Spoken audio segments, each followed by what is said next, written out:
Assalamualaikum warahmatullahi wabarakatuh. Bertemu lagi di kajian UTS pada semester ini, khususnya di semester ganjil tahun 2024 untuk mata kuliah teori peluang. Di kajian UTS ini kita akan membahas beberapa soal. Yang pertama, untuk nomor 1, kita akan memperhatikan bahwa setiap dadu memiliki nama tadadu yang bernomor 1 hingga 6. Nah, kita harus menentukan anggota dari himpunan dengan beberapa kondisi. Untuk kondisi yang pertama, kita perhatikan yang A. Jika himpunan B adalah kejadian bahwa mata dadu pertama merupakan hasil kelipatan dari mata dadu kedua. Jadi kita harus menentukan anggota dari himpunan B jika kondisinya yang disebutkan tadi. Untuk penyelesaiannya, kita perhatikan untuk kejadian himpunan B ini kita akan mencari pasangan berurutan A, B, di mana A adalah mata dadu pertama dan B itu merupakan mata dadu kedua. Dan A adalah kelipatan dari B ya, karena tadi kondisi yang kita harapkan adalah A merupakan kelipatan dari B.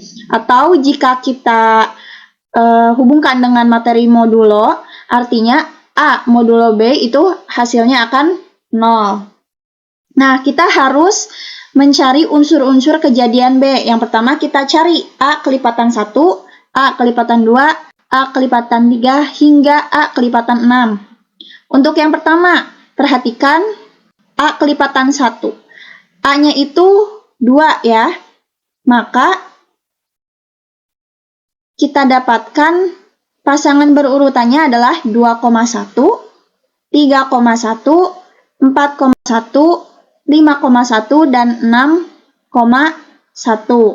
Karena kita harus mencari A adalah kelipatan dari B. Benar bahwa 2 adalah kelipatan dari 1, 3 itu kelipatan dari 1, 4 kelipatan dari 1, 5 kelipatan 1, dan 6 merupakan kelipatan dari 1. Nah, yang kedua kita akan mencari A kelipatan 2 ya. Anggotanya adalah 2,2, 4,2 dan 6,2. Benar bahwa 2, 4, dan 6 adalah kelipatan dari 2. Selanjutnya untuk kelipatan yang ketiga, kita dapatkan A-nya itu 3 dan 6. Karena 3 dan 6 adalah kelipatan dari 3. Begitupun dengan kelipatan 4, hanya ada 4 A-nya tuh, 4,4 aja. Karena yang merupakan kelipatan 4 dari nomor 1 hingga 6 hanyalah angka 4 saja. Begitupun dengan kelipatan 5 hanya terdapat 5,5 saja, dan juga yang kelipatan 6 hanya 6,6 aja.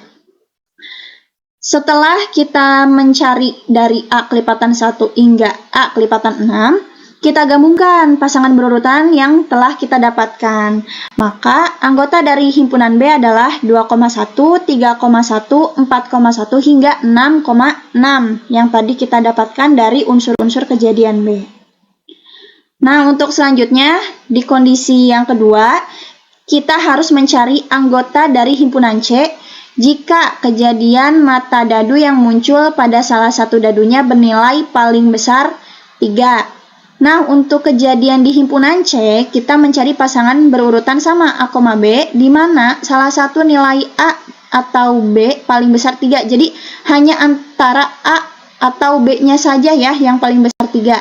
Artinya, salah satu dari A itu kurang dari 3 atau B kurang dari 3. Maka, unsur-unsur kejadian himpunan C yang kita cari adalah yang pertama, kombinasi dadu dengan salah satu dadu bernilai 1, 2, atau 3.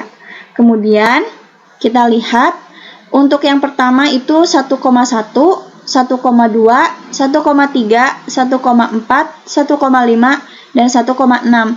Jadi yang pertama kita perhatikan ya, yang 1,1, 2,1, sama 3,1, yang 3 barisan pertama itu kita pastikan bahwa A-nya itu kurang dari 3. Didapatkanlah pasangan berurutan 3 baris tersebut jika A-nya kurang dari 3. Nggak apa-apa B-nya lebih dari 3, karena yang kita fokuskan adalah A-nya kurang dari 3. Nah, selanjutnya kita move ke barisan yang ke 3 sampai 6, yang 4,1, 4,2, 4,3. Nah, kita fokuskan untuk mencari B-nya itu kurang dari 3. Berarti 4,1, 5,1, 6,1. Jadi B-nya itu adalah 1. Yang barisan ke selanjutnya adalah 4,2, 5,2, 6,2. B-nya itu 2 dan B-nya 3 ya. Jadi kita fokuskan B-nya itu yang kurang dari 3. Untuk A-nya kenapa kita nggak mulai dari 1?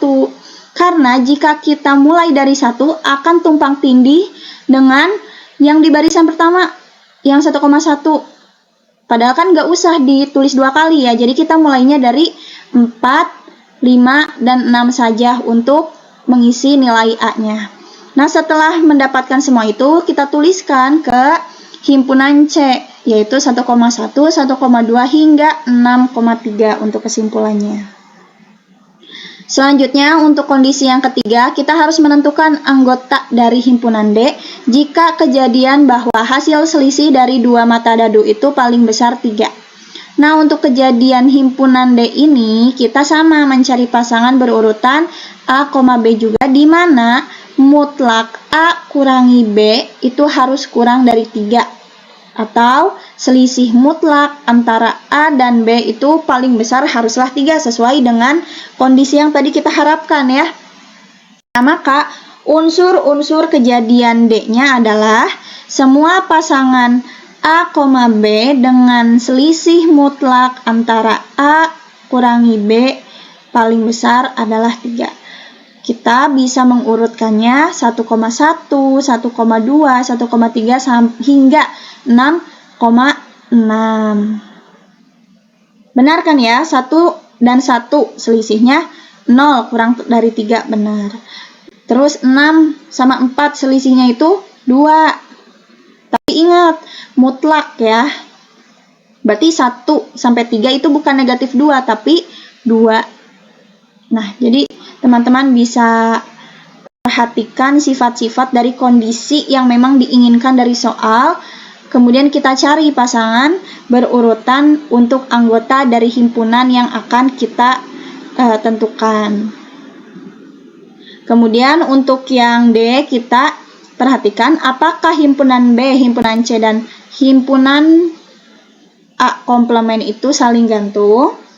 Untuk menyelesaikannya, kita tentukan dulu apakah 3 kejadian saling gantung. Kita perlu melihat apakah kejadian tersebut mempengaruhi satu sama lain. Jika kejadian tersebut bergantung, maka peluang terjadinya satu kejadian akan bergantung pada kejadian lainnya. Jadi kalau misalkan saling bergantung, saling mempengaruhi, itu saling gantung ya. Nah, yang pertama kita perhatikan, kejadian di himpunan B dan himpunan C bisa jadi saling bergantung karena beberapa pasangan A, B mungkin muncul di kedua kejadian seperti 2,2, 3,1, 4,2, dan lain-lainnya. Coba teman-teman perhatikan di himpunan B dan himpunan C. Begitupun dengan komplement dari kejadian C ini terdiri dari semua pasangan di mana tidak ada nilai pada salah satu dadu yang lebih kecil atau sama dengan 3. Ini bisa mempengaruhi peluang B. Maka B, C, dan A komplement tidak saling bebas, melainkan saling bergantung. Berarti benar. Apakah B, C, dan komplement dari A saling gantung? Benar. Mereka saling gantung. Karena penjelasan yang tadi sudah dijelaskan. Jadi untuk menentukan jawaban dari pertanyaan ini, kita perhatikan dengan kondisi himpunan yang tadi yang sudah kita cari. Kan ada B, C, dan A ya. Nah, untuk A komplement mungkin teman-teman sudah mengetahui sifat di himpunan, di mata kuliah himpunan ya, A komplement itu bagaimana. Kita perhatikan apakah kondisi ataupun kejadian dari himpunan-himpunan tersebut ada keterkaitan satu sama lain, apakah saling bergantung, apakah mempengaruhi satu sama lain. Jika iya, maka memiliki sifat saling gantung. Jika tidak, maka memiliki sifat saling bebas. Nah, untuk yang E, kita perhatikan apakah A komplement dan B komplement dan C komplement saling bebas. Ini sebaliknya sama yang tadi ya. Kalau yang tadi mah ada mempengaruhi satu sama lain, maka yang di sini mah kita tidak saling mempengaruhi satu sama lain atau saling bebas. Nah, untuk menentukannya kita periksa dulu apakah peluang gabungan dari ketiga kejadian tersebut sama dengan hasil kali peluang masing-masing kejadian. Untuk melihat kita perhatikan dulu A komplement, B komplement, dan C komplement. Teman-teman bisa coba perhatikan dari anggota himpunannya itu tidak saling bebas, karena beberapa kejadian yang termasuk dalam B komplement misalnya dapat berpotongan dengan kejadian dalam C komplement dan A komplement, sehingga kejadian-kejadian tersebut tidak sepenuhnya independen. Jadi kesimpulannya, untuk menjawab yang D dan E, karena tadi kita sudah tahu anggota himpunan A, B, dan C, kita juga bisa menyimpulkan apa itu A komplement, B komplement, dan C komplement. Maka kita perhatikan dan lihat sifat-sifat di dalam himpunan-himpunan tersebut, apakah ada keterkaitan atau tidak, untuk menyimpulkan apakah mereka saling bebas atau saling gantung ya. Mungkin seperti itu. Selanjutnya kita move ke nomor yang 2. Kita harus menuliskan anggota ruang sampel S, di mana diketahui ada 4 orang pelamar, yaitu 2 orang pria dan 2 orang wanita. Kita misalkan dulu, P1 dan P2 itu merupakan pelamar pria, dan W1 dan W2 adalah pelamar wanita. Untuk jabatan direktur, kita memilih 1 orang dari keempat pelamar. Kemudian untuk jabatan wakil direktur, kita memilih 1 orang lagi dari 3 pelamar yang tersisa.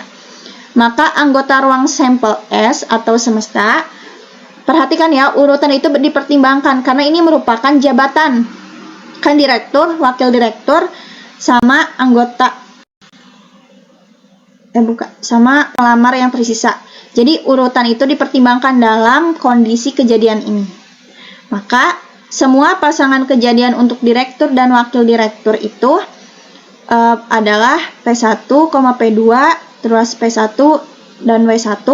Jadi pria dipasangkan bersama, P1 sama wanita yang pertama, pria pertama sama wanita kedua, pria kedua sama pria ke-1, dan seterusnya.